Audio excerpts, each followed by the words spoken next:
The Nikon D7000 is aimed squarely at the photo enthusiast or the hobbyist that wants to take that next step.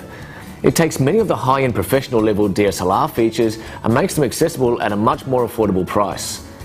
This gold Nikon box looks fairly impressive, and when we first open it up, we find the Nikon CD and your standard documentation that, amongst other things, includes a quick start guide and a comprehensive user's manual.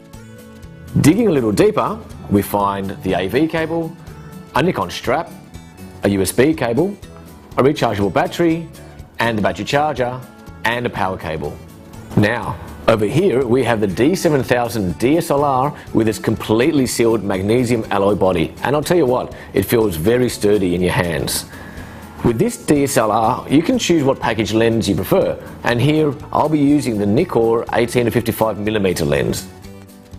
The D7000 has a 16 megapixel CMOS sensor, and it uses the new X-Speed 2 engine to make the most of those generous pixels by reducing unwanted noise in your photos. An intriguing inclusion is the dual SD card slot, and this can be useful in separating video and still image recording, or in a more intense photo session, shoot raw image files on one card and a reference JPEG on the other. The other good thing here is that this camera can handle the new high-capacity SD-XC cards. It has a 3-inch LCD screen with a protective shield, and all the function buttons are only a touch away. You can activate the live view screen with a flick of this switch, and in doing so you're presented with a few different options. One is a grid to help compose your photos, and interestingly enough, a virtual horizon to assist your angle of shot. You can also activate the video recording function from here. Start recording using the red button on the live view switch. The D7000 can record in Full HD 1080p at 24 frames a second, or at 720p at 24, 25 or 30 frames a second. It can record up to 20 minutes straight, and the big difference to other DSLRs is that it can constantly autofocus while in video recording mode. Over on this side we have an AV out, USB connection and HDMI out. Just under that we have a 3.5mm jack for capturing audio via a microphone, and next to it a connection for a GPS locator. The ISO setting can be changed instantly by pressing the ISO function button and turning the control wheel. Up to 6400 ISO can be obtained in standard mode, great for low light conditions. However, should you wish, this DSLR can go all the way up to 25,600 ISO at high 2 mode.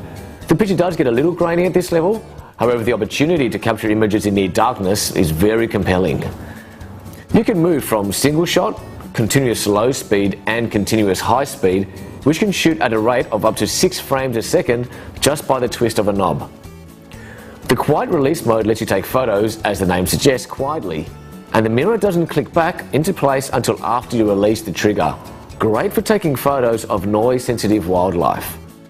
It also has a 39-point focusing system that, when paired with the new 2016 pixel RGB metering sensor, gives you more accurate control of light metering, which in turn optimizes scene recognition, exposure, white balance, focus tracking, and the ITTL flash control.